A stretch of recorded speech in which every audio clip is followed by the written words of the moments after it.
Hey everyone, it's Lexie. So in today's video I'll be doing a small little book haul here for you. So these are books that I've accumulated kind of over the month of September, and so some of these were gifted to me, and then some of them was actually a book that my aunt let me borrow when we were back home in Toronto. So yeah, I'm really excited to dive right in. So this is one that I picked up when I was walking around Target, and I've been wanting to get it for a while, and I didn't mind getting like kind of the TV show tie-in cover because I did actually really like the TV show, and it is the Queens Gambit by Walter Tevis. I'm sure you guys all know what this book is about. This was the TV show that we watched when my parents had COVID and we were quarantining in the house, me and my siblings.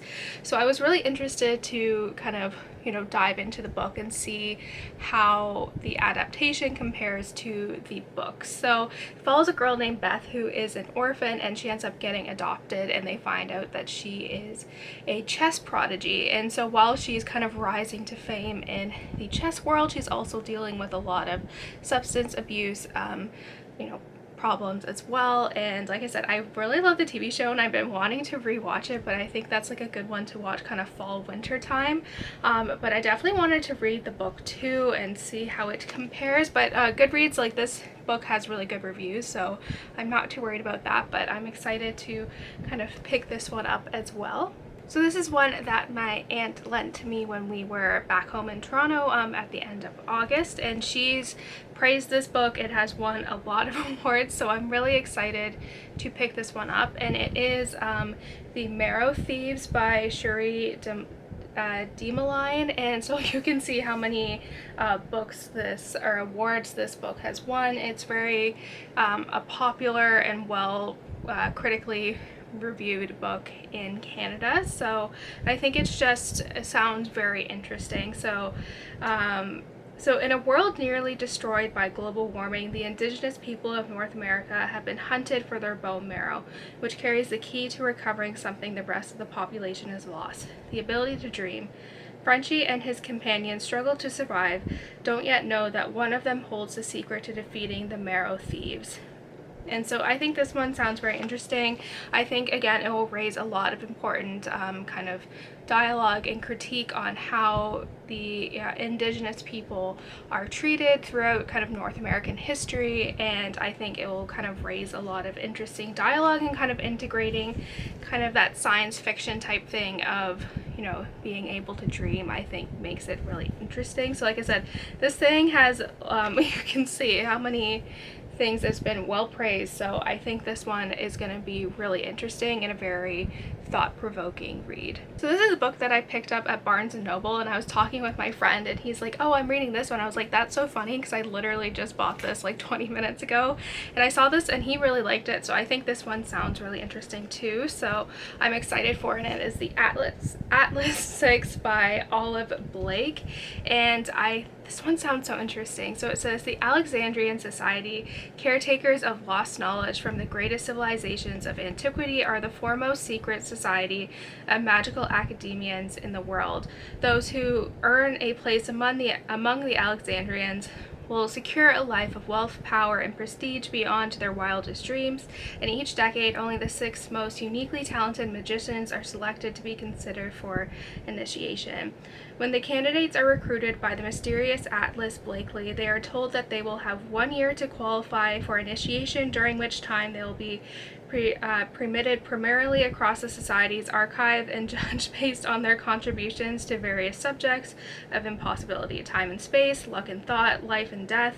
5, they are told, will be initiated, 1 will be eliminated. And so I think this one sounds really interesting. Like I said, I've heard really great things about this, and I stumbled upon this on Goodreads, and then I was at Barnes & Noble and I saw it and I was like, okay, I think this one sounds like it will be so it says, the moral of the story is this: beware the man who faces you unarmed. If in his eyes you are not the target, then you can be sure you are the weapon.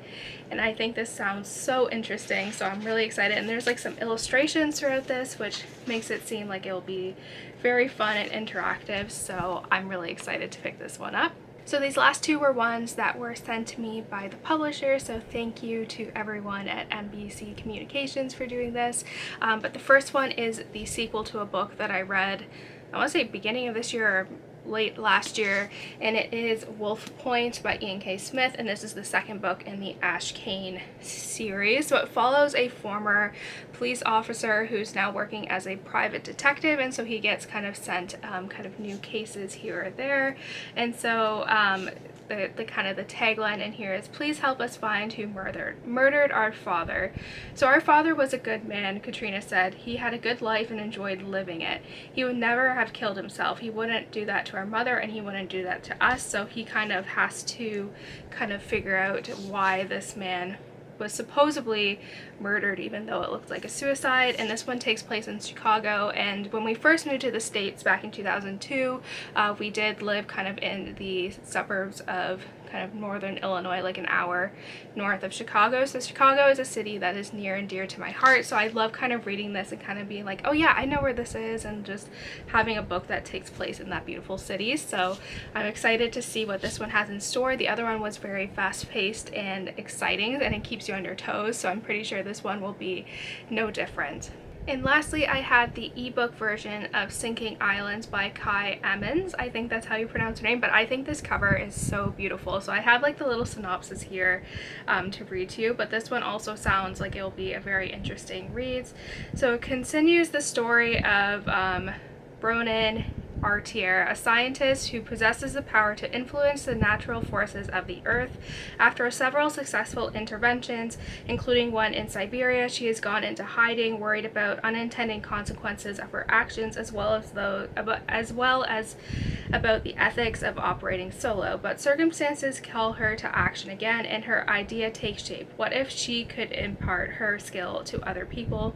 Gathering a few kindred souls from climate-troubled places around the world, Felipe from Sao Paulo, where drought conditions were creating strains on day-to-day life, Anula and his daughter Pania from the sinking islands in the South Pacific, and Patty from the tornado-ridden plains of Kansas. She takes them to the wilds of northern New Hampshire, where she tries to teach him her skill. The novel realistic, but for the single fantastical elements, explores how we might become more attuned to the earth and act more collaboratively to solve the enormity of our climate problem. I think this one sounds really interesting. I know like a couple weeks ago, one of the kind of leading like scientists in kind of global climate and like climate change and all that were saying like that is our greatest threat to human society. It's not pandemics, it's how we are killing our earth that poses our greatest threat to humanity. And I think this one will kind of explore how we can kind of come together and kind of tackle these problems by integrating some kind of fantasy elements into it. I think it sounds super interesting, and I think it's very relevant of kind of the current climate right now in terms of current climate, no puns intended, but in kind of the current kind of state of our world right now, and how our main focus should be kind of preserving and taking care of our earth for future generations. So that's it, guys. I hope you guys enjoyed this video. Let me know in the comments below what books you got this month and all of that fun stuff. So yeah, thank you guys so much for watching. Don't forget to give this video a thumbs up, and I will see you guys next time. Bye, guys.